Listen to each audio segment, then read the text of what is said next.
일본이 이렇게 대를 거듭하면서 네. 대한반도 전략, 대미 전략, 대중 전략 이런 거를 이제 만드는 이런 국가이기 때문에 굉장히 사전적으로 치밀하게 준비를 해서 엄청난 노력을 기울이는 거죠. 그래서 이 치밀하게 움직이는 일본의 프로세스를 우리는 놓치고 있는 거예요. 우리는 일본을 잘 모르고 일본을 그냥 여행만 가서 겉모습만 봐지 일본의 그 중추들이 무슨 생각을 하는지를 모르잖아요. 뭐 중국도 냉탕온탕, 일본도 냉탕온탕 이러는 과정 속에 우리가 눈여겨봐야 될 그 저변에 흐르는 그 지속적인 그 용암과 같은 흐름을 우리는 놓치고 있는 거죠. 전략이 없네. 전략이 없는 거예요. 뭘 하고 있다라는 걸 우리 국민들이 잘 몰라요. 경제 신들을 모시고 그분들의 깊은 인사이트를 들어보는 신과 함께 시간입니다. 오늘은 저희 3프로에서 가장 많은 분들이 봐주시는 또 우리 김현철 원장님. 네, 서울대 제가 국제대학 원장이시죠? 그렇습니다. 또 모시게 됐는데요. 일본이 지금 굉장한 전략을 가지고 뭔가를 서서히 또 바꿔나가려고 하는 것 같습니다. 그 사이에서 또 우리나라는 어떤 대책을 세워야 되는지 우리 원장님 모시고 이야기 나눠보겠습니다. 우리 김현철 원장님 어서 오십시오. 예, 안녕하십니까. 어서 오세요. 네. 아이고 큰일입니다. 예. 네. 아니 근데 한국과 미국과 일본이 이제 한번 만났잖아요. 예. 어디입니까? 캠프 데이비드. 네. 거기서 만나갖고 뭐 그냥 사이좋게 잘 뭐 팀 짜갖고 해보자 뭐 이런 정도인 줄 알았더니 그게 아닌 모양이죠? 예, 그 속에는 네. 일본이 오래도록 만들어온 판 그게 이제 완성된 순간이었거든요. 네. 그래서 일본이 어떤 의도를 가지고 어떤 전략을 가지고 예. 그 판을 짰는지 오늘 좀 말씀드리고자 합니다. 자, 그 판을 이해하기 전에 일본의 최근의 변화에 대해서 뭐 일본은 워낙 자주 이제 왕래도 하시고 또 소식통들이 있으시니까 뭐 일본이 살아난다는 사람도 있고 또 잠깐 저러다가 여전히 안 될 걸 이런 분들도 있는데 가장 일본 전문가이신 원장님께서 보시는 일본의 현황에 대해서 좀 업데이트를 좀 받아보죠. 예. 그 일본의 경제에 대해서 뭐 회복이냐 부활이냐 이런 어떤 이야기가 많은데요. 일본 경제를 제대로 보려고 하면은 이제 세 가지 측면을 봐야 됩니다. 예. 하나가 이제 경기적 측면, 또 하나가 이제 구조적 측면, 세 번째가 이제 오늘 말씀드리려고 하는 지정학적 측면. 네. 이 세 가지로 이제 봐야 되는데요. 우선 경기적 측면을 보면은 우리는 이제 2010년 코로나 팬데믹의 충격을 1년 만에 V자 회복을 했었거든요. 예. 그리고 회복하고 난 다음에 이제 경기가 고점을 찍으면서 저점으로 들어가는 요 입구에 있는데 오히려 일본의 경우는 오히려 지난 30년간 장기 침체를 겪었기 때문에 그 코로나 충격으로부터 회복하는데 오랜 시간이 걸렸어요. 그래서 이제 코로나 충격으로부터 회복되고 있는 게 일본의 경기 사이클이거든요. 그래서 이제 일본의 경기적 측면으로 봤을 때 우리가 이미 겪었던 거를 일본이 이제 지체돼서 겪고 있다라는 걸 먼저 인식을 하셔야 되고요. 네. 상황은 비슷했을 텐데 왜 일본은 이렇게 늦게 회복해요? 그게 이제 우리는 그래도 경제가 2% 안정적인 성장을 할 정도로 일본에 비해서는 젊은 경제예요.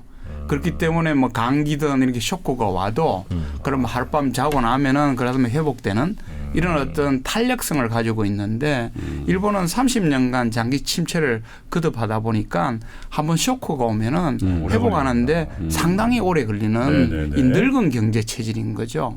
그래서 이제 경기적인 회복이 이제 늦어진 거고 두 번째는 이제 구조적인 측면에서 이제 봐야 되는데요. 네. 아시다시피 이제 지금 구조적으로 그 미국하고 일본하고 금리 차가 너무 많이 나면서 그렇죠. 엔화 약세가 엄청나게 진행되었거든요. 네. 그 엔화 약세가 여러 가지 일본 경제에 혜택을 주고 있습니다. 가장 우리 국민들이 많이 느끼는 게 관광이죠. 엄청 가잖아요. 뭐 지금. 엄청 가죠. 네. 뭐 저도 매달 한 번 정도 일본을 가봤는데 도심이든 관광지든 뭐 한국 관광객이 넘쳐날 정도로 많이 가시는데 그거는 물론 이제 코로나 이후에 이제 해외여행 자유화도 있지만은 엔화가 엄청나게 싸졌거든요. 네. 그 혜택이 이제 일본 경제가 관광객 넘치면서 특히 지방 경제까지도 좋아지는 내수가 좋아지는 거네요. 그렇죠. 내수가 좋아지는. 거기다가 엔화가 약세가 되면은 이제 수출 기업들은 또 좋아지는 부분이 있기 때문에 대기업들은 굉장히 좋아지는 그런 어떤 구조적인 측면이 있고 오늘 이제 말씀드리려고 하는 게 지정학적인 반사이익이 있습니다. 예. 이게 이제 미중 패권 경쟁이 핫하게 이제 일어나고 있으면은 일본이 지정학적인 이점을 누리는 위치에 있어요. 요거를 이제 오늘 좀 역사를 거슬러 올라가면서 좀 심도 있게 말씀드리려고 합니다. 우리는 통상 그것 때문에 피해를 많이 본다고 그러잖아요. 우리나라는. 그렇죠. 근데 일본은 이익이에요. 일본은 이익이고 우리는 손실입니다. 왜냐하면은 우리나라가 이 한반도라는 게 뭐 어떻게 보면은 교량이라고 생각하지만은 또 교량일 뿐만 아니라 여기에 소위 지정학적인 힘이 부딪히는 경계선이거든요. 단청지대예요. 예. 그러다 보니까 특히 이제 대만하고 한국은 이 이제 해양 세력이나 대륙 세력이 부딪히는 그 경계선이 있기 때문에 지정학적인 그 갈등이 발생하기 쉽고 그 때문에 지정학적인 손실을 입기 쉬운 그런 구조인데 비해서 일본은 곧 이면에 있기 때문에 오히려 거꾸로 지정학적인 이점을 누릴 수 있는 그 구조가 있는데 지금 일본은 그 지정학적인 반사 이익을 아주 잘 보고 있는 요 구조 때문에 일본이 경제가 좋아진 그런 측면이 있는 거죠. 뭐 지정학적으로도 유리하면 이 상황을 계속 더 심화 발전시키려고 하겠네요. 그렇죠. 일본의 입장에서는 이 구조를 어떻게든지 오래 끌고 가고 싶은. 일본이 그렇게 뭐 이익을 많이 보게 되는 게 자연스럽게 이렇게 어쩔 수 없이 그 나라가 그 위치에 있어서 그런 거예요? 아니면 일본이 뭔가를 이렇게 판을 잘 짜갖고 이렇게 의도를 가지고. 그래서 이제 그게 그 우리가 일본이 한반도를 보는 시각이 과거에 정안론이라고 들어보셨죠? 그렇죠. 그렇죠. 그게 우리 이제 일본이 한국을 식민지한 결정적인 이유가 정안론이라는 프레임을 가지고 한반도를 보면서 한반도를 식민지화한 거거든요. 그때 정안론을 만들 때에 당시에 처음으로 일본에 지정학의 개념이 들어왔어요. 메이지 유신을 통해서. 예. 그래서 지정학적 개념이 들어오면서 그때 일본의 명치 지도자들이 지정학적으로 보니까 조선 반도가 이거 일본에 너무너무 중요하네. 그때 이제 지정학적으로 조선 반도를 이익선이라는 개념으로 규정을 했어요. 그래서 이익선인데 이걸 어떻게 할 거냐를 가지고 당시 일본에는 그 비둘기파하고 매파가 싸웠는데 그때 이제 비둘기파 입장에서는 이 지정학적 이익선은 그냥 관리만 하자. 이게 이제 이토 히로부미의 생각이었고요. 거기에 대해서 이제 매파인 그 야마가타 아리토모는 이건 관리만 하지 말고 지배를 하자. 이렇게 시작돼 가지고 결국은 한반도를 지배하고 그걸 토대로 해서 만주로 진출하면서 이제 군국주의 길을 걸었거든요. 군부 쪽 목소리가 더 군부 쪽 목소리였죠. 그런데 그런 어떤 정안론이 다시 한 번 더 업그레이드 된 게 기지국가론이에요. 기지국가론은 뭐예요? 이거는 처음 들어보셨죠? 네. 그래서 이거를 이제 그 일본의 시각으로 볼 때 참 중요한 개념인데요. 그렇게 정안론을 가지고 이제 이익선인 한반도를 식민지화한 이후에 일본이 결국은 군국주의로 가서 패망했지 않습니까? 그런데 패망해가지고 결국은 미국의 점령하에 있던 일본이 완전히 부활한 계기가 한국 전쟁 때였죠. 한국 전쟁 때 일본이 엄청난 특수를 누렸습니다. 그런데 한국 전쟁 때 일본이 왜 특수를 누리는가 봤더니만은 일본이 기지국가인 거예요. 한국은 전장국가인 거예요. 한국의 전장이라고 하는 거는 이제 전쟁의 장터라는 그 개념인데 한반도는 전쟁터가 한반도가 전쟁터가 되니까 일본이 기지국가로서 병창기지국가로서 혜택이 엄청나게 이제 발생한다는 걸 알았어요.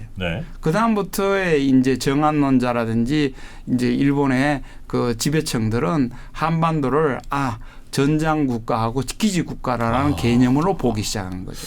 한반도에 계속 뭔가 긴장, 그렇죠. 전쟁의 기운이 있어야 그 반사이익을 병참기지인 일본이 본다. 그렇죠. 그 생각을 하고 있다. 그렇죠. 공식적으로 하는 거예요? 아니면 그냥 내부적으로 그냥 조용히 하고 있는 거예요? 그 생각을?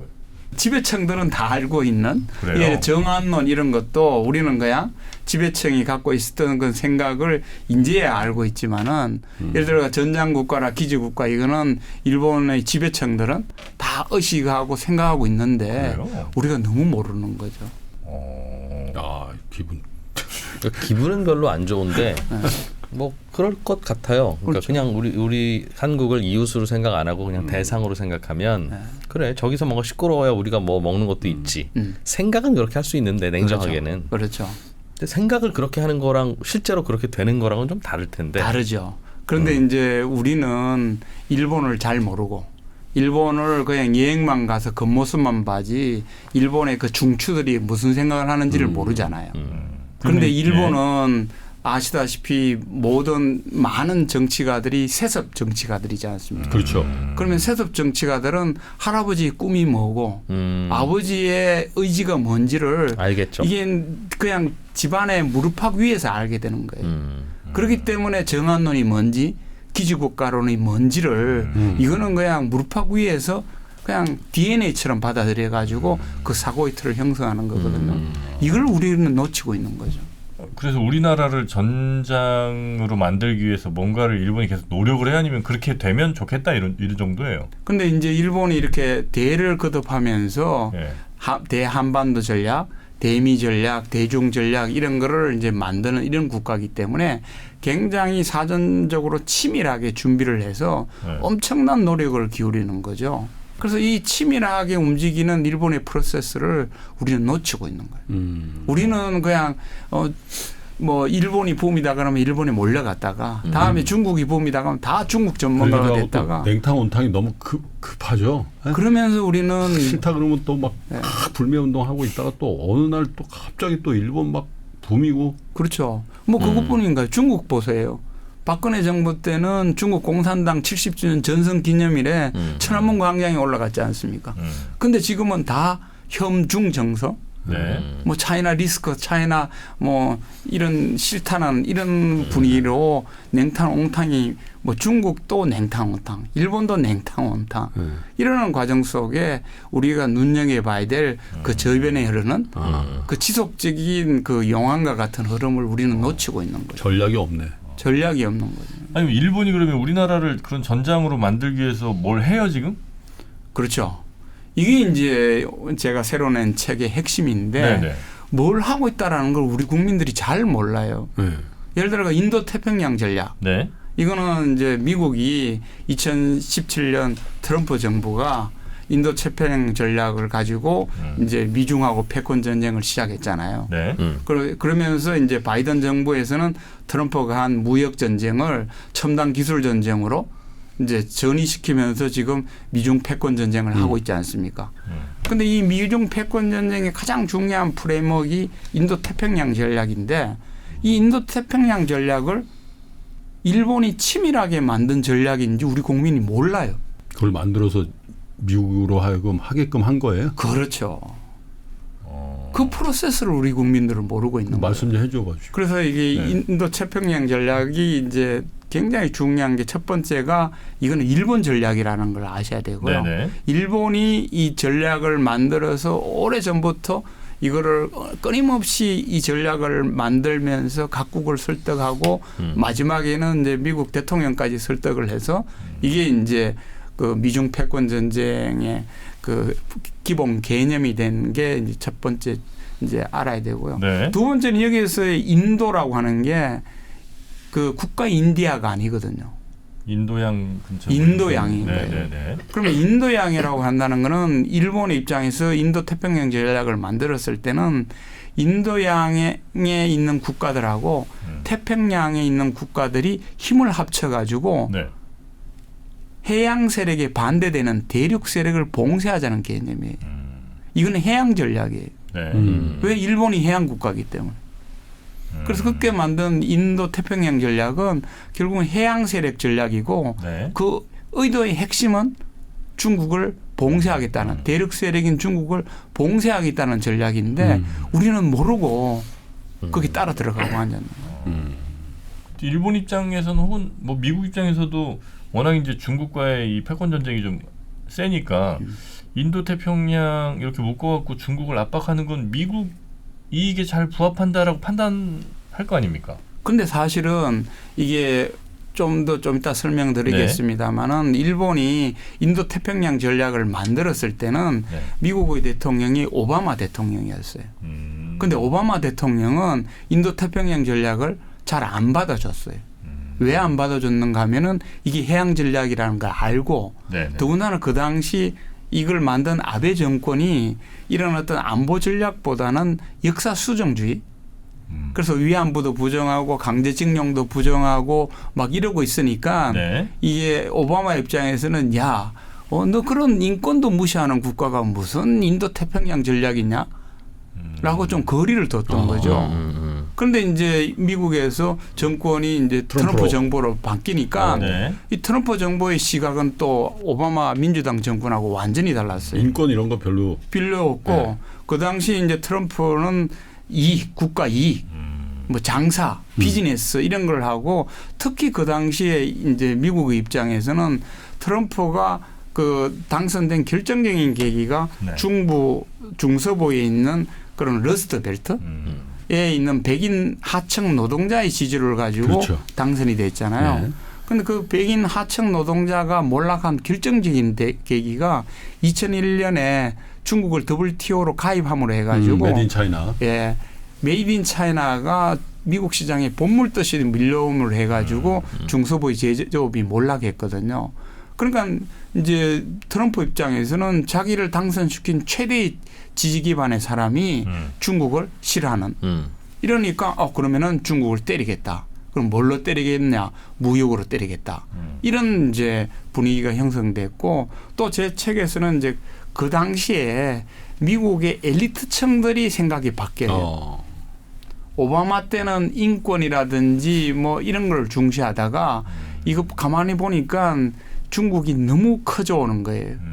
커져오다 보니까 그때 이제 미국에서 탄생된 개념이 투키디데스 함정이라든지 경제안보라는 개념을 가지고 네. 그런 어떤 이론적인 프레임을 가지고 중국을 패려고 하는 소위 미중 패권 전쟁을 하려고 하는 이제 이 엘리트층들의 이런 그 부추김 네. 이런 게 이제 일본의 인태 전략하고 맞물려 가지고 그래 일본의 전략을 받자 이걸 가지고 중국을 주저앉히자. 그러니까 일본의 그 집권층이라든지 엘리트 그룹은 미국의 그 변화를 알고 있었고 그렇죠. 요때다 이제 그런 생각을 하면서 인도 태평양 전략을 미국으로 하여금 채택하게 했다. 그렇죠. 그걸 위해서 2012년부터 2017년까지 일본의 지배층들은 엄청나게 미국에 공을 들였던 거죠. 예를 들어 가지고 이제 그 오바마 정권에서 트럼프로 넘어가면서 투키디데스 함정 뭐 이런 거를 만든 게 이제 하버드의 이제 저 지식인들이거든요. 교수들이거든요.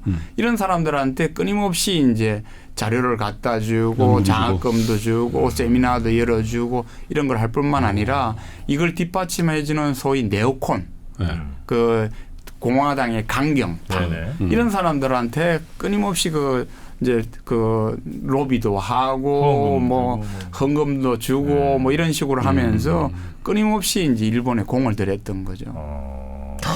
무섭네. 그래서 그러면 만약에 그렇게 되면 구체적으로 중국은 뭐 어떻게 압박을 당하고 일본은 어떤 걸로 이익을 막 그렇게 창출하고 이렇게 되는 겁니까? 그래서 그거를 이제 제 책에서는 2012년부터 일본이 전략을 바꾼 이제 결정적인 계기가 몇 가지가 있었어요. 하나가 이제 2010년 쇼크라는 게 있었습니다. 2010년 쇼크는 일본을 뒤흔든 엄청난 쇼크인데요. 2010년이요? 예, 2010년. 뭐 있었죠?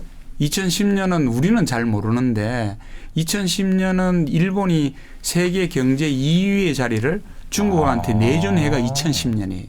아, 그래요. GDP 규모로? 예. 그래서 1968년 이후에 일본은 계속 세계 경제 2위의 대국이었는데 2010년에 이 대국의 자리를 중국한테 내줬는 이게 2010년이기 때문에 우리는 2010년의 중요성을 모르지만은 일본인들한테는 이게 굉장히 충격적인 해였는데 여기 더 충격적인 게 뭐냐면은 소위 그 생각고 열도 분쟁이 일어났습니다. 아, 네네네. 생각고 열도에 이제 중국 선장이 무단 진입을 하자 일본이 중국 선장을 구속을 했어요.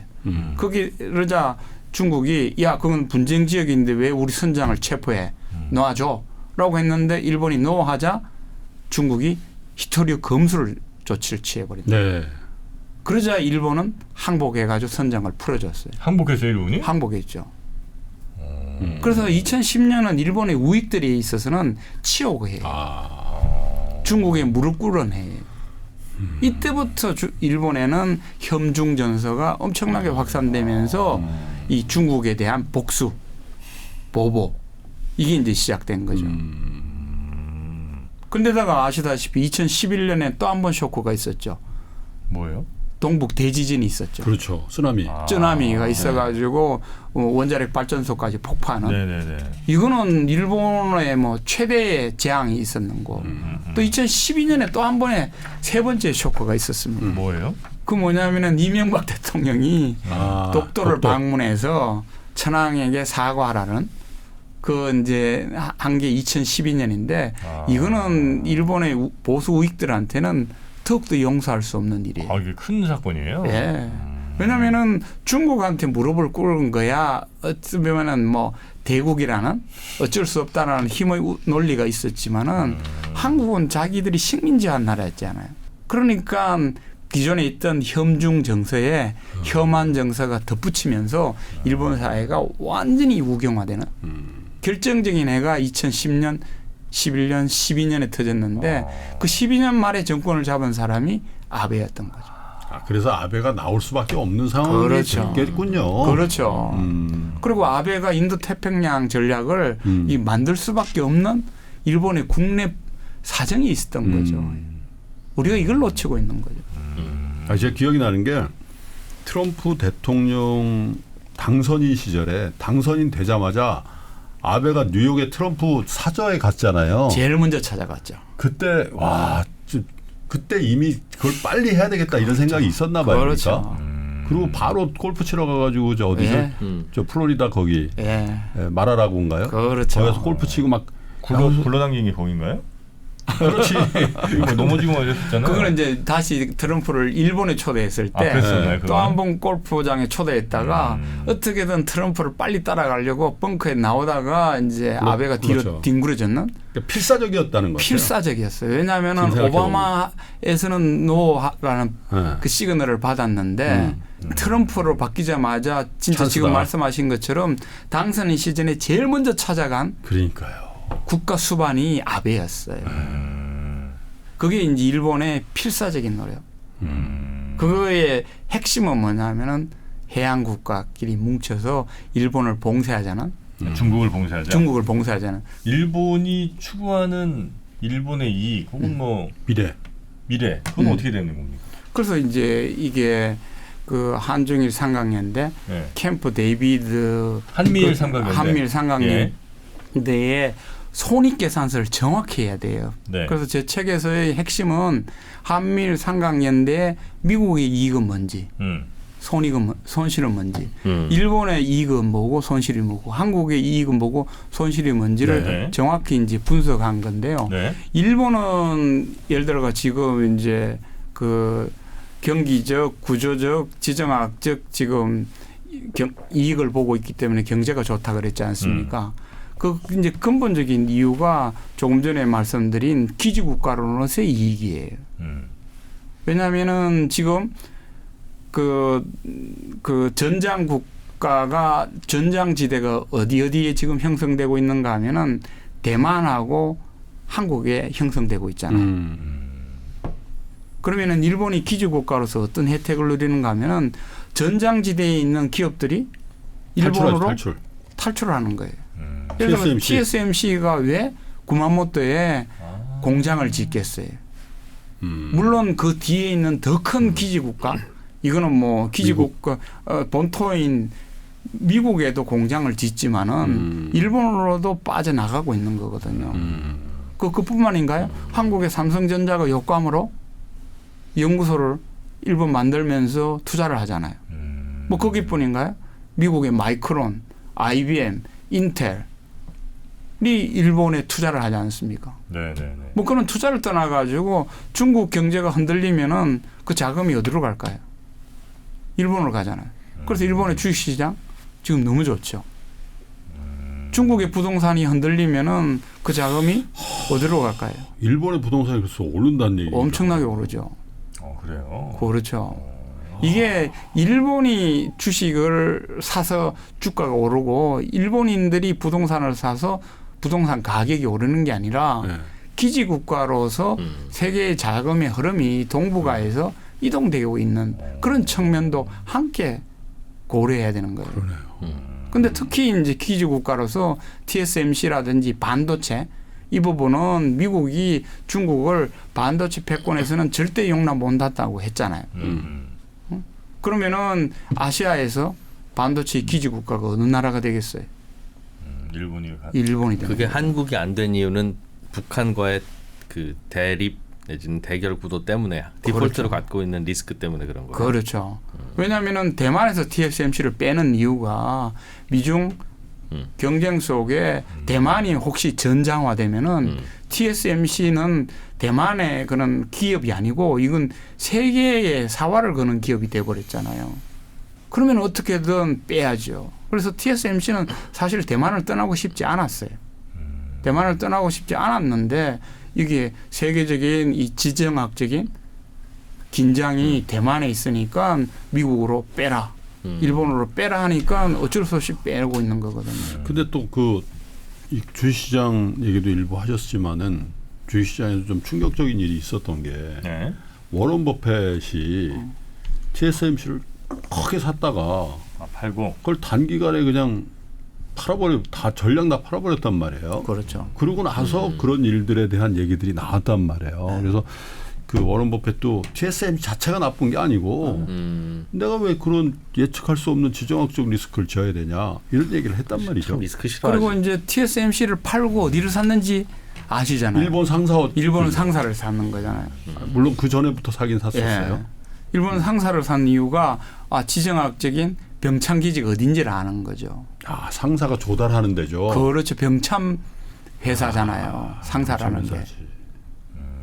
그 실제로 그렇게 생각하고 했을까요? 근데 진짜 그럼 전쟁 발발, 전투가 발발할 걸 꽤 높은 확률로 가정하고 있다는 뜻이에요? 근데 뭐 그거야 이제 워게임이라고 이제 시뮬레이션을 다 달리 돌리면서 일어날 거다 안 일어날 거다 뭐 일어나더라도 국지전이다 뭐 이야기는 하고 있는데 그거는 이제 안보의 영역이고 사실은 그런 식으로 이렇게 워게임이 이루어진다는 그 자체가 위기감만. 그렇죠. 있어도, 이게 네. 지정학적 리스크거든요. 네, 그 네. 리스크는 결국은 타이완 디스카운트, 코리아 디스카운트로 나타나고 그 역반작이 결국은 자펜 프리미엄으로 나타나는 거죠. 그런데 트럼프가 4년 하다가 실각을 하고 사실 오바마의 계승자일 수 있는 바이든이 들어왔단 말이에요. 그렇죠. 그러면 다시 그 인태 전략이나 이런 게 퇴조를 하거나 아니면 다시 인권을 강화하는 그런 전략으로 바뀌면서 일본의 입지도 그만큼 축소가 돼야 될 것 같은데 맞습니다. 오히려 확장이 됐단 말이에요. 확장이 이건 됐죠. 어떻게 봐야 됩니까? 그게 이제 미국 국내 사정인 거예요. 네. 원래 공화당이나 민주당의 가치 이걸 추구하는 상황인 것 같았으면은 지금 김프로님이 말씀하신 그 상황으로 바뀌어줘야 되는데 바이든 입장에서는 지금 가치 문제가 아니고 대선의 승리 이게 더 중요한 거예요. 근데 대선의 승리는 아시다시피 완전히 지금 미국이 반으로 갈려져 있지 않습니까? 그렇죠. 반으로 갈려져 있으면은 어떻게든 자기의 가치를 우선하기보다는 정권의 이익, 정권 탈취, 정권의 유지 이게 더 중요한 거예요. 그렇죠. 단기적으로는. 단기적으로. 그래서 끊임없이 이제 미국의 입장에서는 아니다. 무역 전쟁은 너무 무식하였지만은 첨단 기술 전쟁은 해야 된다. 그리고 미국하고 패권 전쟁은 중국하고 패권 전쟁은 해야 된다라고 하는데 여기에 대해서 이제 세계 각국들이 반발하는 거죠. 지금 말씀하신 것처럼 EU의 프랑스 같은 아니면 독일 같은 국가는 봐라 말이야. 너 옛날에 같이 이야기했지 않냐. 근데 왜 미국하고 저렇게 저 중국하고 저렇게 싸우냐. 이렇게 하는 바람에 지금 전 세계 경제가 지금 엉망이단 말이에요. 그러면 적어도 패권 국가로서 세계 경제를 안정화시키는 역할을 해줘야 되지 않느냐. 그래서 이제 유럽이 반발해가지고 결국은 이제 디커플링이 아니고 그래 뭐 유럽이 저렇게 반발하니까 자 디리스킹으로 우리 바꿔줄게. 이렇게 이제 양보한 게 바이든이거든요. 이제 일본은 그런 이익이 분명히 이제 눈에 본 것 같이 있는 것 같고요. 네. 미국은 손익이 어떻게 됩니까? 이게 이제 그 또 미국의 입장을 알아야 되는데요. 네. 이게 캠프 데이비드 한미일 삼각 연계가 만들어지자 뉴욕 타임즈에 이제 미국의 70년의 꿈이 이루어졌다라고 이야기했어요. 70년? 한미일 맞아요. 캠프 네. 데이비스 때문에 예. 그런 얘기 참 뉴스에서 본 것 같습니다. 그렇죠. 70년의 꿈이 뭔지를 우리가 잘 몰라요. 네. 왜냐하면은 미국 외교에 있어서 특히 동북아 외교, 특히 한반도에 있어서 70년간 꿈꿨던 게 한미일 삼각 연대예요. 70년이면 6.25 때 뭐 부터. 대충 그쯤이네요. 네. 그리고 첫 번째 이게 어느 정도 이루어졌던 게 1965년 한일 국교 정상화. 한일 국교 정상화로 한국과 일본이 국교를 정상화함으로 해가지고 한미일 삼각연대가 처음으로 만들어졌어요. 한일 협정하고 그때. 한일 협정. 그 뒤에 이제 미국이 움직여가지고 이 한미일 삼각 연대를 만들었거든요. 그때 이제 미국의 꿈은 뭐냐면은 한미일 이 삼각 연대를 만들어야지 냉전인 중국하고 러시아에 대항할 수 있는 체제가 만들어지는 거예요. 소위 당시에는 반공연대라고 했습니다. 이 반공연대를 만든 게 이 미국의 70년의 꿈의 첫 성과였어요. 그런데 요 한미일 1차 삼각연대가 붕괴된 게 왜 붕괴됐는가 하면은 박정희 대통령의 변심이었어요. 자주 뭐 이런 얘기 그렇죠. 자주국방, 얘기하고. 예, 요건 물론 이제 그 당시에 미국이 이 쿠데타를 일으킨 이제 박정희 정권을 계속 이 민주주의라는 인권이라든가 이런 걸로 이제 압력을 넣었기 때문에 네. 계속 박정희하고 존슨 대통령 뭐 이 관계에 삐걱거렸었는 거죠. 그 속에 이제 일부 주한미군도 철수시키겠다 그러니까 박정희 대통령이 그럼 우리는 자주국방으로 간다. 그러면서 유신하겠다. 이런 과정 속에서 결국은 시해대모를 해가지고 1차 한미일 삼각연대 반공연대가 깨졌어요. 그런데 그걸 개성한 게 2차 또 만들어진 게 언제냐면은 전두환 때였어요. 전두환 대통령이 당시 이제 미국의 그 압력으로 낙하손해하고 이제 반공 그 안보 연합을 합니다. 그 당시에 낙하손해 그 일본으로부터 40억 달러를 그렇죠. 받은 걸 우린 잘 몰라요. 받았죠. 받았어요. 네. 그게 이제 안보 경업이었는데 네. 야 안보 경업은 너무하다 이래가지고 경제 경업으로 이제 이름은 바꾸었지만은 그 당시 이제 반공연대였습니다. 왜냐하면은 요걸 이제 잘 알아야 되는 게 제가 모두의 일본은 이 세습 정치가들이기 때문에 할아버지부터 아버지로부터 흘러내려오는 거라 그랬잖아요. 네. 1차 반공연대 일본 쪽 파트너가 기시 노부스케예요. 아베의 외할아버지죠. 네. 2차 반공연대에 한미일 삼각연대에 낙하손해가 누구냐 하면은 기시 노부스케의 오른팔이었어요. 기시 노부스케 내각일 때 첫 장관으로 입각한 게 낙하손해. 그래서 낙하손해가 야스쿠니 신사 참배하고 이런 우경화 흐름이 이 흐름 속에 있는 거예요. 그러니까 이제 아베도 이제 저 야스쿠니 참배하니까 오바마가 바이든이 막 화가 나가지고 그때 바이든이 진짜 화를 냈어요. 부통령 시절에. 부통령 때 네. 오바마 시절에. 네, 아베가 야스쿠니 신사 참배하자 너는 뭐 하는 짓이냐라고 할 정도로 대노했었거든요. 그렇게 대노한 게 참배 자체가 문제가 아니라 그걸 하면은 한미일 삼각이 안 되니까. 그렇죠, 그렇죠. 근데 이 한미일 삼각연대가 2차 삼각연대가 깨진 이유가 미국의 변신 때문에 깨졌어요. 왜냐하면 레이건 대통령이 너무 미국 경제가 나쁘니까 일본을 힘으로 주저앉힌 플라자 합의로 이 한미일 삼각연대가 깨졌습니다. 1985년. 예. 예. 그게 이제 40년을 세월을 두고 지금 이루어졌기 때문에 미국으로서는 70년간의 꿈이 이루어진 거예요.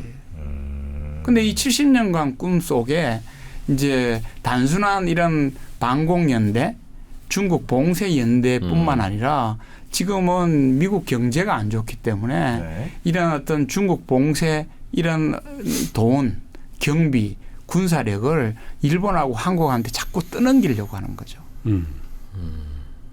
그래서 캠프 데이비드 협정이 어디까지 떠넘기는가 하면은 아세안하고 남태평양 국가들까지도 한국하고 일본이 책임지고 해라라고 돼 있는 거예요. 뭐를요? 보호, 지원. 한국이? 예.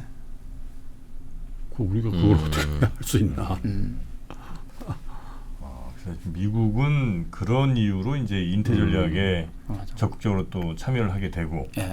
이제 한국은 뭐예요? 그게 이제 지금 제일 한국 이제 깝깝한 건데. 네네. 뭐가 우린 손해가 있고 뭐가 이익이 있습니까? 그래서 이게 뭐 물론 북핵에 대한 네. 그 안보적 대응이 뭐 일본하고 미국하고 도움이 있으면은 이익은 되지만은 제가 지금 계속적으로 주장하는 건 뭐냐면은 이런 식으로 되면은요 한반도의 긴장이 강화돼요. 이게 단순한 북한과의 이 접경이 아니고 네. 지금은 미국하고 중국하고의 전쟁의 접경지대가 돼버렸잖아요. 해양과 대륙 세력. 그렇죠. 해양과 대륙 세력이 부딪히는 멘틀이 돼버리는 거예요. 그러면 이게 언제든지 지진이 일어날 수 있는 지정학적인 긴장이 일어날 수 있는 틀이 돼버리는 근데 거죠. 그러고 보니까 지금 두 개의 전쟁이 일어났거나 일어나려고 하는 게 러시아 우크라이나 전쟁이 이미 1년 반 전에 났잖아요. 1년 반 동안 하고 있는데 사실 그 지역도 어떻게 보면 나토와 러시아 그러니까 해영 세력과 대륙 세력이 대륙 세력의 접경이고 그렇죠. 이스라엘 그 지역도 보면 예. 그죠? 맞아요. 예, 그런 측면에서 보면 정확히 그걸 해양 세력과 뭐 저 대륙 세력의 접경이라고 할 수는 없으나 미국이 이해가 굉장히 민감한 지역의 접경에 있잖아요. 거기가. 그렇죠. 그리고 중국이 거기를 굉장히 전략적으로 그 자기 편으로 만들려는 굉장히 집요한 노력을 하고 있는 상황이고 거기에서 전쟁이 났고 그리고 지금 또 하나가 양안 관계 그리고 한반도 그렇죠. 이런 접경선이 그려지는군요. 예. 그래서 저는 이제 좀 더 이게 그 문제가 되는 게 지경학적인 손실이에요. 왜냐하면은 이게 뭐 지정학적으로 지금 말씀하신 것처럼 뭐 우크라이나부터 지금 하마스 공격부터 대만 뭐 한반도 이렇게 엄청난 글로벌 이 긴장 이 프레셔가 이제 있지만은 지금 지경학적 경제적으로 네. 이렇게 판에 들어가면은 우리는 엄청난 손실을 입게 되는 거예요. 이게 이제 그 2021년에 IMF 국제통화기금이 이제 워게임 시뮬레이션이 아니고 경제전쟁 시뮬레이션 보고서를 낸 적이 지난번에 있어요. 한번 말씀하셨죠. 지난번에 이제 말씀드린 건데 결국은 미국하고 중국이 경제전쟁을 일으킬 이런 걸로 갔을 때 가장 최대의 피해 경제적인 피해국이 어디냐라고 분석을 했을 때 한반도 한국이 최대의 피해국이 돼요. 왜냐하면은 우리의 제1교역국이 중국이고 제2교역국이 미국이잖아요. 이 두 나라가 경제 전쟁을 하게 되면은 한반도는 한국은 가장 피해를 입는 거는 지금 명약관화한 거죠. 그래서 이게 지경학적으로 미국하고 중국하고 부딪히면은 한국이 경제적으로 최대의 피해국이 되는 거예요. 근데 그거는 미국과 중국이 부딪히니까 그렇게 되는 거니 그거는 우리가 그걸 막을 수 있는 건 아니고 이제 한미일 그 삼각 동맹 안에 우리가 들어가냐 마냐 정도를 우리가 선택할 수 있는 걸 텐데 들어가니까 우리가 저 예를 들면 한미일 입장에서 보면 중국에 제일 가까운 최전방이 되니까 우리가 갈등의 뭔가 그 천병이 된다 그 걱정이신데 그거는 위치가 저래서 거기 안 들어가서 그럼 한국이 빠져서 중국 쪽으로 붙고 미국 일본이 연합을 해도 결국은 또 천병이잖아요 우리는. 그러니 그조차 한미일 삼각 동맹 안에 들어가서 생긴 결과는 아니지 않습니까? 아니죠. 예를 들어 가지고 지금 말씀한 구조가 되면은 최대의 긴장지대는 대만이에요. 그렇잖아요. 어떻게 되면이라는. 미일이든 뭐 중이든 간에 미국과 중국이 붙으면은 네. 최대의 긴장지대, 전장지대는 타이완이 되는 겁니다. 한국은 적당히 그냥 떨어져 있고 떨어져 있을 수 미국, 있는 일본은 거예요. 늘 친하니까 그렇죠. 그대로 두면 그렇죠. 그런데요. 그런데 이제 우리가 여기에 들어갔을 때 안보적인 거는 차치하고라도 IMF 그 보고서에는 경제적으로 최대 손실국, 피해국이 되는데 이거를 피하는 방법을 그 IMF 보고서가 이야기를 해주고 있어요.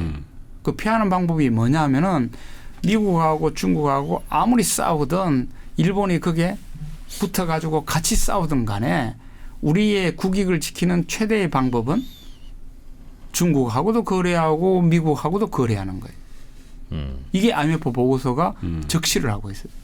근데 이제 사람들은 그 다음에 야 그게 가능하냐? 그러니까 미국이 그걸 원치 않을 거 아니겠습니까? 네. 예, 선택하라고 할 거 아니겠어요? 선택하라고 하죠. 네.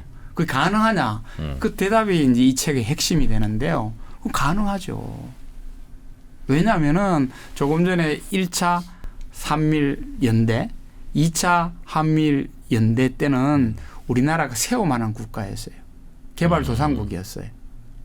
그렇기 때문에 미국이 요구하는 그 구조 속에 들어갈 수밖에 없었고 또 어쩌면은 그 구조로 들어감으로 해가지고 우리가 한강의 기적을 이룩할 수 있는 계기가 되었는 거죠.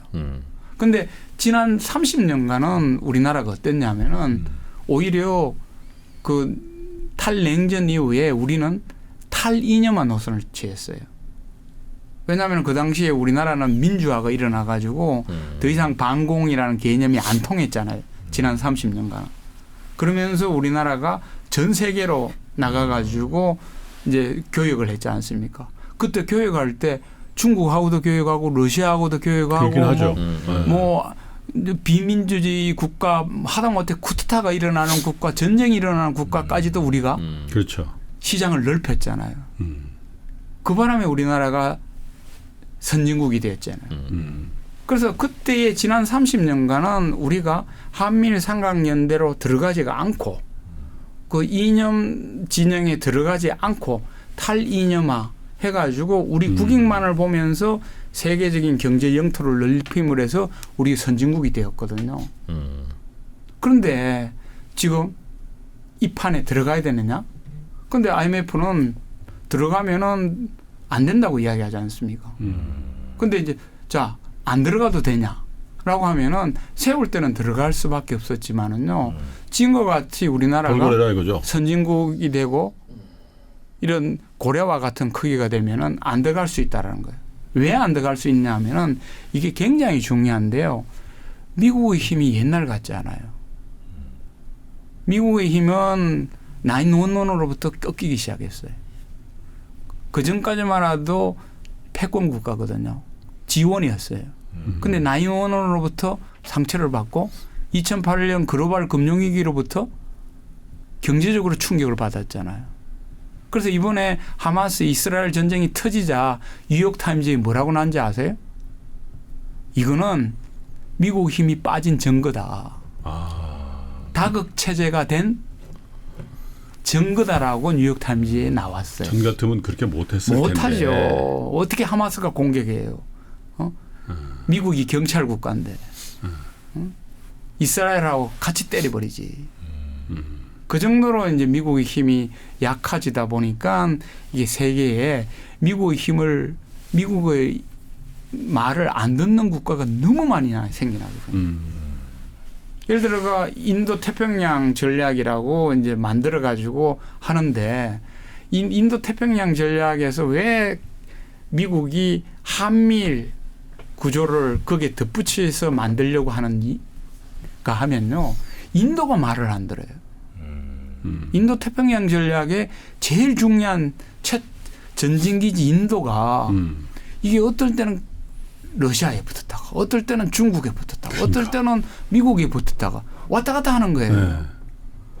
그러면 이 인도 태평양 전략의 가장 핵심 국가인 인도가 이 말을 안 들으니까 네. 제일 말 잘 듣는 것 같은 한국을 끌어들이자고 해가지고 한미일 삼각연대가 만들어진 거예요. 네. 그게 이제 모범이 된다는 거죠. 다른 그렇죠. 나라한테도. 근데 인도만 말을 안 듣나요? 하다못해 저 미국 바로 코 밑에 있는 멕시코는 말 듣나요? 안 듣잖아요. 그런데 지금 미중 패권 전쟁의 수혜국이에요.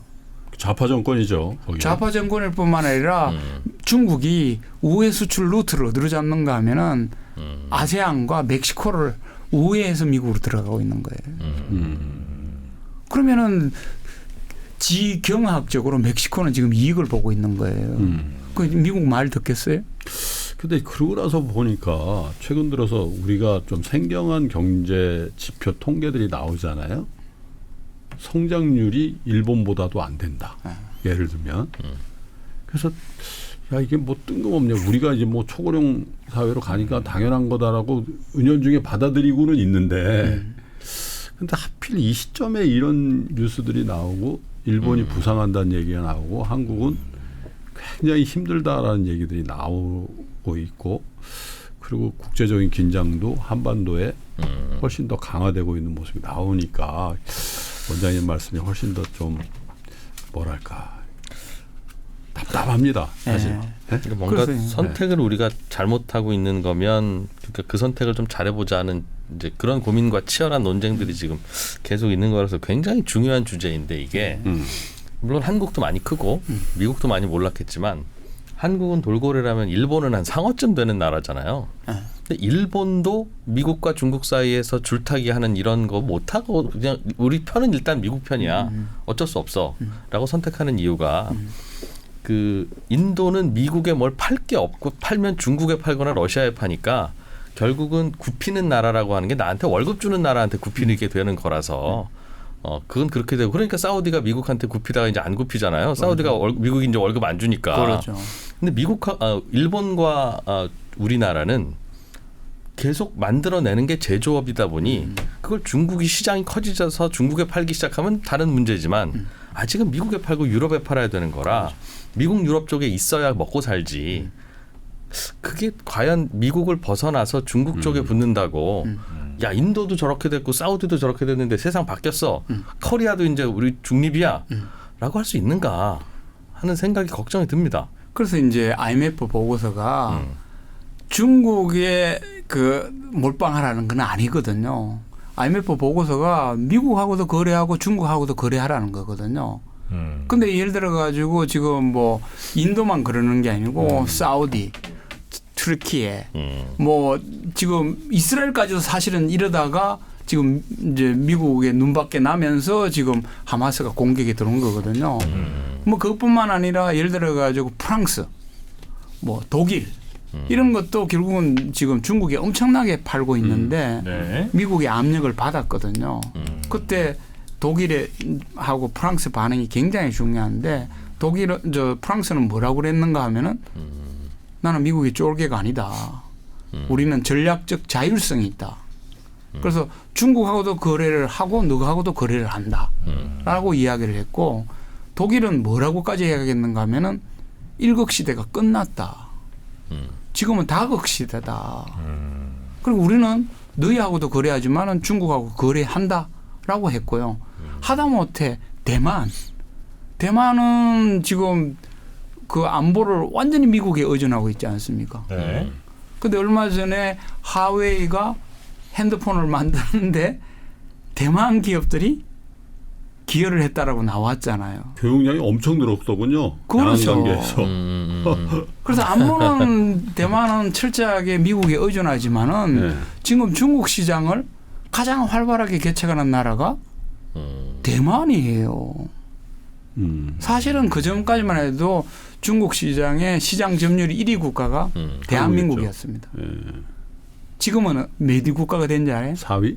5위 국가. 5위에 벌써? 그렇게 된 이유가 쟤네는 미국 일본 편이야라는 낙인 때문에 소비자들 사이에 네. 그리고 우리 스스로 뺐고. 근데 대만이 1위예요. 같은 동포 프리미엄을 좀 받는가 봐요. 아니죠. 전략적 자율성이고 그건 중국에서는 쌍점 전략이라고 그럽니다.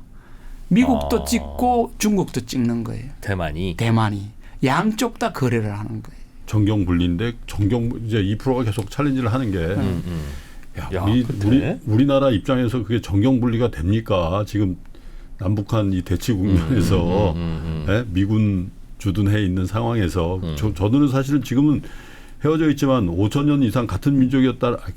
대만이 5천 년은 아니지. 근데 어쨌든 메인랜드에서 갖고 나와가지고 지금 정권한 나라니까 저게 피는 같은 민족이라고 보니까 그렇게 할 수 있지 이런 얘기잖아요. 전혀 대만 사람은 절대 피를 안 오는 거라고 생각을 안 하고 그래서 이제 대만은 그러니까 저 쌍전 전략이라고 소위 양다리 전략을 네. 정경 분리 전략을 아주 현명하게 하는 거죠. 야, 대만도 그걸 할 수 있군요. 근데 하다못해 일본도 양다리 하잖아요. 그렇게 미국에 붙었는데 이 기시다 정권은 하야시라는 지금은 이제 바꿨습니다마는 친중 최고의 친중국 정치가를 외상에 앉혔잖아요. 그것도 알아야 되는 게 그 아버지가 유명한 친중파 의원이었어요. 그 아들을 그렇겠죠. 그 아들도 지금 그 전에 이제 한중 아니 일중 의원연맹 회장을 했던 사람이거든요. 그 사람을 외상에 딱 앉히는 거예요. 그리고는 우리가 많이 아는 고노다마, 고노라는 아시아 중시 저 정치가를 기업인들 대동시켜 가지고 중국에 급한 게 지금 일본이에요. 일본은 그렇게 안보적으로는 저 미국하고도 협력하면서도 경제적으로는 중국하고도 그렇게 하는데 왜 우리만 못하나요? 이 때문에 우리 경제계는 사실은 지속적으로 계속 반발을 했습니다. 네네. 그래서 최근에 조금 그런 무드가 좀 잡히려고 하더라고요. 미중 정상회담도 이제 조만간 있다 그러고 또 외교가에서는 시진핑의 방한설 같은 것도 좀 퍼지고 있는데 왜 그럴까 이렇게 생각해 보니까 물론 이제 정확한 건 아닙니다만 이제 내년 11월에 대선이 있잖아요. 맞아요. 그러니까 트럼프가 유력 주자예요 지금. 맞습니다. 일부 여론조사는 9%포인트로 이긴다는 얘기도 있잖아요. 그러면 트럼프가 다시 돌아오면 중국이 지금보다 좋겠냐. 뭐 그렇다는 설도 있지만 제가 보기에는 적어도 개인 시진핑은 진짜 싫어할 것 같거든요. 결이 너무 안 맞기 때문에. 트럼프. 그래서 내년 선거 때까지는 다시 소규모의 데땅트가 일어나지 않겠냐. 미중 관계 봉합하는 관계 또 그게 저 바이든의 선거 전략에도 유리하다는 거잖아요. 소수 스윙 스테이트 몇 군데는 아시아계 표가 결정타라는 거잖아요. 그래서 그때까지는 한중 관계도 조금은 해빙되지 않겠냐라고 보는 시각들도 있더라고요. 맞습니다. 그래서 이게 지금 이번 11월에 미중 정상회담이 분수령이 될 거예요. 예. 왜냐하면은 지금 시진핑 입장에서도 미국하고 화해가 중요하고요. 그렇죠. 지금 김프로님 말씀하신 것처럼 바이든 입장에서도 중국과 화해 이 굉장히 선거 전략으로서 너무너무 중요해요. 그리고 경제 전략으로도 너무너무 중요하고요. 그렇게 돼 있는데 이제 그건 우리 입장에서는 그러면은 지금 이게 한미일 삼각 연대가 흔들릴 수 있는 결정적인 계기는 한국도 아니고 일본도 아니고 미국이에요. 미중 관계죠. 네, 미중 관계고 미국 대선이 어떻게 되느냐에 따라 가지고 한미일 삼각 연대가 유지되느냐 깨지되는 분수령이거든요. 아, 공화당으로 넘어가면 깨지는 걸로 보세요. 그렇죠. 왜냐하면은 트럼프 입장에서는 뭐 그 정도로 다시 한 번 더 중국을 팰 수도 있지만은 굉장히 트럼프는 비즈니스맨이기 때문에 기브 앤 테이크를 할 수가 있는 또 유연성도 있는 거거든요. 그렇죠. 그래서 이게 지금 3차 한미일 삼각연대가 지속하느냐 마느냐는 미국이 지고 상황이 지고 있는 거예요. 그러면 그 사이에서 한국과 일본은 국익을 위해서 경제적인 이익을 위해서 움직여야 되는 거죠. 더군다나 지금 일본하고 중국이 어떻게 돼 있나요? 오염수 방류 문제 때문에 중국이 일본 수산물 검수 조치를 내렸잖아요. 그러면 중국 시장에서 일본 제품의 대타는 어디입니까? 한국이죠. 한국이죠. 이 기회를 노려야 되는데 지금 기회를 우리 못 살리고 있잖아요. 그러니까 설령 우리가 한미일 뭐 이런 거 한번 했었어도 충분히 우리 지금 바꿔나가도 괜찮을 만한 우리의 사이즈가 있고 뭐 명분도 있고 이렇게 된다는 말씀이신 거죠? 실력도 있어요. 실력도 있고. 예, 우리는 얼마든지 정경 분리, 안보 경제 분리 할 수 있는 국가고 능력이 있고 힘 있는 국가예요. 네네네. 하기야 2차 한미일 연대를 깬 게 레이건이고 레이건은 트럼프를 지지하는 공화당 그 지지자들의 어떻게 보면 원조 같은 사람이죠. 네? 국익을 단기적인 국익을 더 우선시하는 그런 것도 결이 비슷해지어가고 있는 것 같네요. 그래서 레이건이 그 당시에 한미일 삼각 연대를 깬 게 국익 때문이거든요. 경제 때문이었거든요. 일본은 잡아야 되니까. 그렇죠. 그게 우리한테는 아니죠. 굉장히 일본을 좋았던 잡아야 거죠, 되니까. 사실은. 그래서 우리는 한미일 미일 동맹이 굉장히 중요하기 때문에 모든 게 우선된다라고 생각하는데요. 아니에요. 레이건이 보여줬잖아요. 동맹은 동맹이고. 동맹은 동맹이고 경제는 경제이기 때문에 그때 동맹한테 플라자 합의를 받도록 눌렀잖아요. 그리고는 반도체도 받도록 하고 자동차도 받도록 했잖아요. 그렇지. 그게 동맹이에요. 네네. 만약에 이거 우리 참 잘못하면 그냥 또 한 30년 저성장 이렇게 갈 수도 있습니까 우리나라? 그래서 지금 저는 이제 걱정인 거예요. 왜냐하면은 작년만 하더라도 한국은행이 올해 경제 성장률이 2.4% 내지 2.5% 네. 우리나라 안정 성장권으로 예측을 했어요. 네. 근데 올해 갑자기 1.5 뭐 1.5, 1.4로 푹 주저앉았거든요. 저는 이 상당 부분이 우리 직영학적으로 우리가 지금 잘못 선택한 부분이 있는 거예요. 근데 문제는 올해는 이렇다 치더라도 만약에 내년까지도 1%대 성장한다. 이러면은 70년 만에 초유의 1% 2년 연속 성장이라는 결과가 나옵니다. 이거는 한국의 잠재 성장률을 확 깎아먹을 볼 수 있어요. 네네네.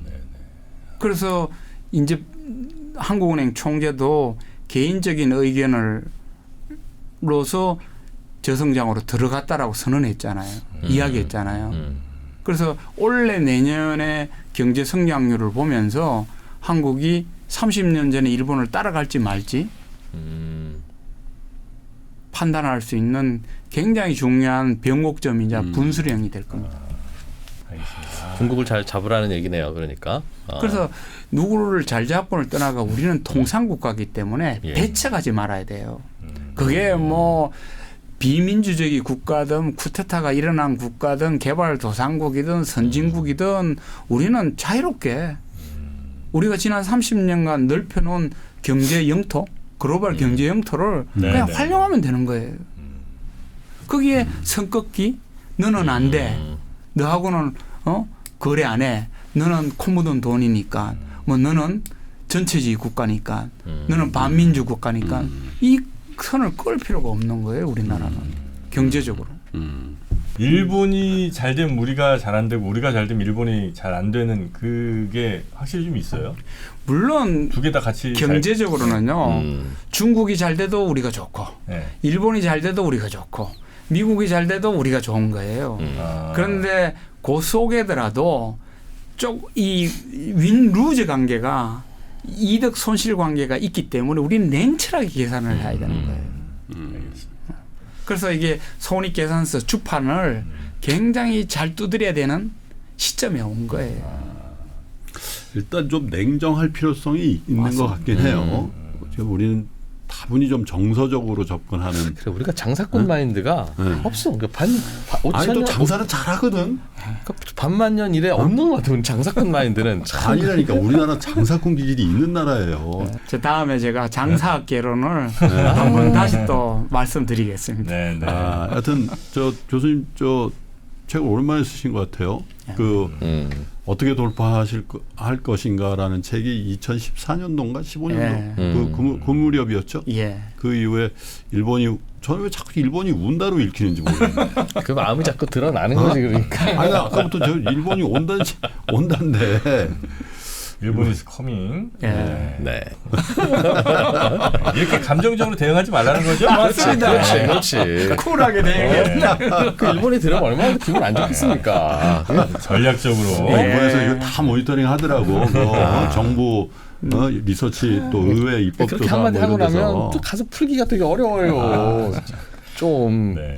자, 하여튼 저희도 한번 책 꼼꼼하게 읽어보면서 일본의 전략 그 커다란 밑그림 같은 거 잘 좀 파악하고 그것도 또 우리가 우리에게 이익되는 방향으로 그러니까요. 잘 또 돌릴 수 있도록 네. 한번 해보도록 하겠습니다. 자, 오랜만에 저희 또 3프로 출연해주신 우리 서울대학교 국제대학원 김현철 원장님 오늘 너무나 감사한 말씀. 네. 그리고 조만간 다시 한번 꼭 뵙고 싶다는 말씀 같이 드리면서 오늘 인사드리도록 하겠습니다. 예, 감사합니다. 대단히 고맙습니다. 감사합니다.